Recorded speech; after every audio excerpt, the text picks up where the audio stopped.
पूरे उत्तर प्रदेश में बेरोजगारी का दर वो घटा है, बढ़ा नहीं है। 2 करोड़ रोजगार मिला है तो कहाँ मिला है? ऑन पेपर दिखाइए, कहाँ दिखा मिला है? ग्रॉस डोमेस्टिक प्रोडक्ट, जिसको हिंदी में बोला जाता है सकल घरेलू उत्पाद। नमस्कार दोस्तों, आप देख रहे हैं लोक भारत। आज मैं दिल्ली के चांदनी चौक में मौजूद हूँ। सावन का महीना चल रहा है और कांवरिया हरिद्वार से कांवर लेकर अलग अलग देश के अलग अलग शहरों के अलग अलग जगहों पर जा रहे हैं। पहले एक नेम प्लेट लगाने का ऑर्डर दिया था, जिस पर सुप्रीम कोर्ट ने रोक लगा दी। ऐसा लगता है जैसे योगी सरकार के इस फरमान पर सुप्रीम कोर्ट ने रोक लगा दी और तत्काल बंद कर दिया। इसमें धार्मिक भावनाएं आहत हो रही थी इस वजह से। तो आप कैसे देखते हैं उस चीज को? उत्तर प्रदेश के अंदर जो कानून जो इन्होंने लागू करा है, ये डिवाइड एंड रूल की पॉलिसी खेली है थी पूरी तरह से। इनकी मानसिकता ये थी, डिवाइड एंड रूल की पॉलिसी करके जो हिंदू का मुसलमान से, मुसलमान के हिंदू से अलग कर दो, अलग कर दो अलग। ये तो ये ऐसी जो बांटने की इनकी राजनीति थी, जो सुप्रीम कोर्ट ने इन पर रोक लगा दिया। ये तो इनकी जो जब से सत्ता में आए, इनकी डिवाइड एंड रूल की पॉलिसी चली है। कभी कभी मंदिर के नाम पे बांट दो, कभी मस्जिद के नाम पे बांट दो, सिर्फ बांटने के अलावा कोई काम किया नहीं है। उत्तर प्रदेश के अंदर महिलाओं के साथ दुनिया भरी की वारदात हो रही है। उत्तर प्रदेश के अंदर जो युवक जो उनको नौकरी नहीं मिल पा रही है, नौकरी परेशान हो रहा है। और जब 20 साल 18 साल पढ़ाई करने के बाद वो जब डिग्री मिलती है, डिग्री मिलने के बाद उसको नौकरी नहीं मिलती, दर दर के वो ठोकरे खाता है। ठोकरे खाने के बाद मजबूरी में आकर फांसी का फंदा लगा लेता है। वो समस्या, देश की समस्या ये होनी चाहिए। किसानों की बात होनी चाहिए, महिलाओं की बात होनी चाहिए, युवा जो आज परेशान है उसकी बात। मगर योगी सरकार जो इस तरह की बात तो कर रही नहीं है, युवाओं के लिए कोई काम कर रही नहीं है। भैया ये डिवाइड एंड रूल की हिंदू मुसलमान वाली बातें कर रहे हैं बस। ये क्या योगी सरकार को अपनी कुर्सी जाने का खतरा मंडरा रहा है? पहले तो इनकी कुर्सी तो गिरने वाली है। ये अमित शाह और मोदी जी इनको पसंद नहीं कर रहे, क्योंकि ये अमित शाह से और मोदी से ये जो आगे निकलना चाह रहे हैं। पहली बात इनकी कुर्सी गिर जाए, और चलो मान लो एक बार इनकी कुर्सी जाती नहीं है, इनकी कुर्सी गिरती नहीं है, तो 27 में जो 100% जो ये हारने वाले हैं पूरी तरह से। क्योंकि लोकसभा का जब चुनाव हुआ था, लोकसभा के चुनाव में उत्तर प्रदेश की जनता ने पूरा दिखा दिया। हम जो ऐसी नफरत भरी राजनीति हमको चाहिए नहीं। हमें जो चाहिए स्कूल की राजनीति चाहिए, अस्पताल की राजनीति चाहिए। इन्होंने पूरी तरह नगाल दिया। और इनका जो पूरी तरह से इनकी आधी सीटें हो गई इनकी, जो अखिलेश भैया की जो सरकार बनेगी 27 के अंदर, जैसे जैसे उत्तर प्रदेश के अंदर, भारत के अंदर पहले जो काम किया था भैया जी ने, ऐसे रोड बनाए थे, हाईवे बनाए थे। जी क्या कहते हो? इन भाई साहब का मैं एक जवाब देना चाहता हूँ। इन्होंने बोला है कि अभी जो योगी सरकार ने जो नेम प्लेट बोला है सबको लगाने के लिए, स्पेशली मुसलमानों को नहीं बोला है। जो भी कांवड़ यात्रा के दौरान जो भी दुकानें पड़ती है, चाहे वो हिंदू को चाहे मुसलमान को, सबको अपना पहचान बताना अनिवार्य है। इसमें समस्या क्या है? पहली चीज तो ये है। लेकिन सुप्रीम कोर्ट ने तो उस पर तत्काल रोक लगा दी है। तत्काल रोक लगाई नहीं की है, उनसे सफाई मांगे गया है क्या भाई इसका रीजन क्या है? तो रीजन है सरकार अभी उस चीज का करेगा। अब दूसरी चीज इन्होंने बोला बेरोजगारी में आते, पूरे उत्तर प्रदेश में बेरोजगारी का दर वो घटा है, बढ़ा नहीं है। नौकरी करने वाले, एग्जाम देने वाले अभी भी तैयारी कर रहे हैं, एग्जाम और जॉब के लिए अभी भी प्रिपरेशन चल रहा है उनका। मैं भाई साहब से पूछना चाहता हूँ, आप कितने पढ़े लिखे हो? मैं भाई जब 12वीं पढ़ा हूँ। मैं 12वीं है ये। 12वीं में कौन सी जॉब चाहिए सरकारी? तो मैं इतनी नॉलेज ना जॉब के, मैं अपना बिजनेस करता हूँ। ये देखो, ये भाई साहब को लग रहा है कि इनको सरकारी नौकरी की जरूरत है। जो 12 पास करने के बाद इनको 12 की स्पेलिंग नहीं पता है, इनको जो है सरकारी नौकरी चाहिए। और ये युवाओं से बात कर रहे हैं कि युवाओं के लिए सरकारी नौकरी चाहिए। जी भाई साहब, आप क्या कहोगे? सर देखो, अगर बात करें बेरोजगारी की, बेरोजगारी तो बढ़ी है। पूरे 40 साल में रिकॉर्ड तोड़ बढ़ी है, सर्वे के साथ बढ़ी है। इसको झुटलाता है अगर कोई है तो बिल्कुल गलत बोल रहा है, जाके सर्वे चेक करे, ठीक है? अच्छा, अब रही बात ये नाम बदल, जो नेम प्लेट लगाने की, चलो ये बात समझ में आती है कि भाई ऐसा देखा गया पहले कि जो जिस धर्म के थे उस धर्म का नाम न लगा के दूसरे धर्म का नाम लगा दे, वो एक बात समझ में आती है। लेकिन अगर बात बेरोजगारी की जाए तो बेरोजगारी तो रिकॉर्ड तोड़ है। अभी तक पॉपुलेशन कंट्रोल बिल नहीं आया। सरकारें बात करती है बड़ी बड़ी, लेकिन पॉपुलेशन कंट्रोल बिल नहीं आया। अगर पॉपुलेशन कंट्रोल बिल नहीं आएगा तो बेरोजगारी ऐसी बढ़ती जाएगी, क्योंकि लोगों के रहने के लिए खाना चाहिए, उनके लिए नौकरी चाहिए, दूसरी बुनियादी सुविधाएं चाहिए, वो कहाँ से लाएगी? तो इसलिए अगर पॉपुलेशन कंट्रोल बिल नहीं आएगा तो हर समस्या अपने लेवल से और आगे बढ़ती जाएगी। और इस पर कोई बात भी नहीं करता है। सर कह रहे हैं कि बेरोजगारी बढ़ी है, आप कैसे बता रहे हो? देखो जी, बेरोजगारी उन लोगों के लिए है जो कुछ करना नहीं चाहते। अब बेरोजगारी उन लोगों के लिए जो 10 क्लास कर लिए लेकिन 10 की स्पेलिंग नहीं पता। बेरोजगारी उन लोगों के लिए जिन्होंने 12 के लिए 12 की स्पेलिंग नहीं पता। बेरोजगारी उन लोगों के लिए जिन्होंने BA पास कर लिया, BA की स्पेलिंग नहीं पता। बेरोजगारी उन लोगों के लिए जिसको MBA कर लिया, MBA का स्पेलिंग तक नहीं पता।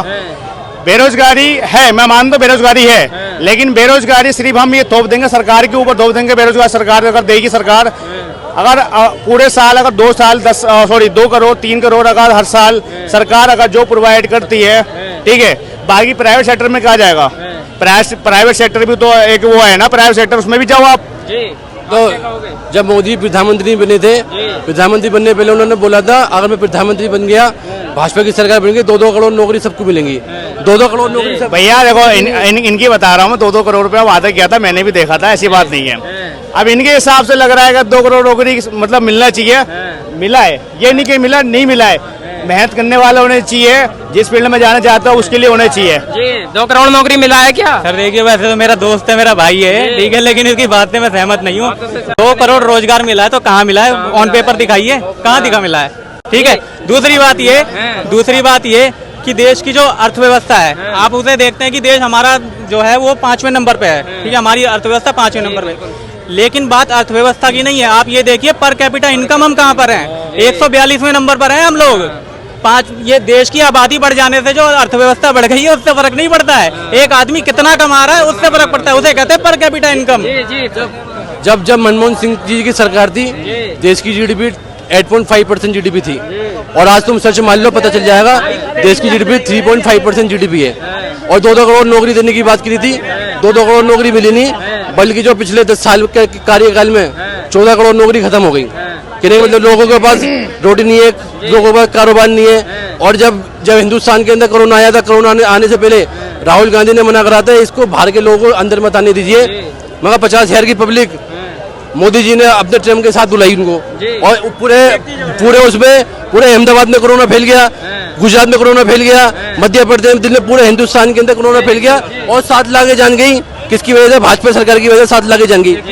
चल देखिए, रोजगार की बात कर रहे हैं, चलिए रोजगार को एक बार साइड कर देते हैं, फाइनेंशियल कंडीशन को साइड करते हैं, सीधा धर्म पे ही बात करते हैं, जिसको धर्म के लेके आजकल बड़ा लोग जो बात कही गई थी कि गायों के कत्लखाने बंद करने की, ठीक है, क्या वो बंद हुए? भारत नंबर 2 पर आ गया बीफ एक्सपोर्ट करने में। सबसे बड़ा कत्लखाना है अल कबीर, ठीक है, जिसका मालिक भी हिंदू है, उसे कब बंद कराएंगे? गाय से हमारा माँ का संबंध है, ठीक है, भावनात्मक संबंध है, अभी तक बंद क्यों नहीं हो? माँ की जान से कैसा समझौता? बीफ एक्सपोर्ट में भारत नंबर 2 पर आ गया है, ब्राजील के बाद। तो उस चीज को लेके बात करता है कोई? ये तो धर्म के ऊपर बात हो रही है। रोजगार की तो नेम प्लेट की तो अलग बात है, यहाँ तो दूसरे नंबर पे आ गया बीफ एक्सपोर्ट में। क्या कहोगे? और 10 साल से लगातार बीजेपी की सरकार बता रहे इनको लगता है जिस कंपनी का जो बीफ एक्सपोर्ट हो रहा है, अभी कोई भी जाकर उन्होंने सर्वे नहीं करा का बीफ एक्सपोर्ट हो भी रहा है, नहीं हो रहा, ऑन पेपर नहीं है, ऑन पेपर रिकॉर्ड में रहता है, रिकॉर्ड में मेरे भाई, रिकॉर्ड में आ चुकी है, खबरों में आ चुकी है, सब आप गूगल पे चेक करो, किसी चीज पे चेक करो। ठीक है, मैं उसका चेक करूंगा, मैं क्या गाय का अगर हो रहा है तो उसके लिए भी थोड़ा उठाएंगे, ठीक है। आपको क्या मुद्दा है वो बताओ मुझे, इनसे पूछ रहा क्या मुद्दा है? हमारा मुद्दा ये है, डिवाइड एंड रूल की पॉलिसी नहीं होनी चाहिए। भारत के अंदर शिक्षा की बात हो, रोजगार की बात हो, स्वास्थ्य की बात हो, महिलाओं की बात हो, स्टूडेंट की बात हो, देश के अंदर ये बात होनी चाहिए। और यहाँ पे जो सरकार जो कर रही है, हिंदू मुसलमान कर रही है, पाकिस्तान हिंदुस्तान कर रही है, मंदिर मस्जिद कर रही है, ये सिर्फ जो भारत के अंदर जो यही चल रहा है 10 सालों में, हिंदू मुसलमान के अलावा कोई चीज चली नहीं है 10 साल के अंदर। भैया कह रहे हैं कि भारत में सिर्फ रोजगार की बात होनी चाहिए, हिंदू मुसलमान की या धर्म की बात नहीं होनी चाहिए। इससे पहले जो थे 2014 से पहले सिर्फ मुसलमान हो रहा था, अब क्या हो रहा है? हिंदू मुसलमान हो रहा है, ठीक है। इनका कहना मतलब ये है, हिंदू मुसलमान को कोई बात नहीं है। अगर मोदी अगर हिंदू को रोजगार दे रहा है ना, तो मुसलमान को भी दे रहा है। कोई जात धर्म देख के जो है किसी को भी मोदी सरकार जो या बीजेपी हो वो किसी को रोक नहीं रही है। अगर यही चीज अगर होता, मुसलमान अगर हिंदू मुसलमान अगर बीजेपी करती तो नए संसद भवन में मस्जिद से ऐलान, वो सदन से ऐलान नहीं होता, कुरान शरीफ नहीं बनाया जाता। अगर हिंदू मुस्लिम से उतनी नफरत होती तो कैसी बात कर रहे हो तुम? ये कुरान शरीफ की बात क्या, कहाँ दिखाओ, कहाँ पढ़ा है? मुद्दे पे आते हैं। देखा था आपने? देख लेते हैं जी। जीडीपी क्या होती है? जीडीपी वो होती है हमारा जो उत्पाद होता है खाने पीने का, जो उसको कहते हैं जीडीपी, जो होती है जो काम जो होता है, ग्रॉस डोमेस्टिक प्रोडक्ट, जिसको हिंदी में बोला जाता है सकल घरेलू उत्पाद।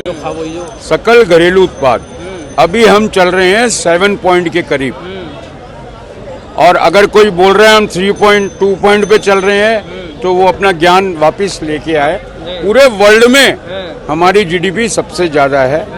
हम इकोनॉमी में चाइना से पीछे हैं। हमारी 4 ट्रिलियन डॉलर के करीब है और चाइना 18 ट्रिलियन डॉलर पे है।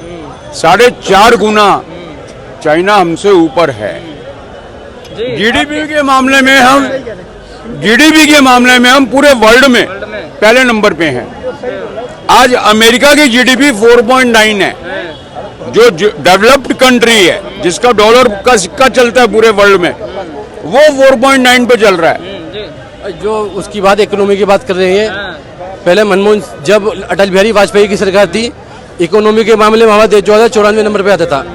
और जब मनमोहन सिंह प्रधानमंत्री बने, वो 94 नंबर की इकोनॉमी को खींच के वो 11वें नंबर की बना दी। तो 94 के नंबर से जो खींच के लिया, जो 11वें नंबर, वो उसने बढ़िया काम करा। जो 11वें नंबर से 5वें नंबर पे उसने बढ़िया काम कर रहे हैं।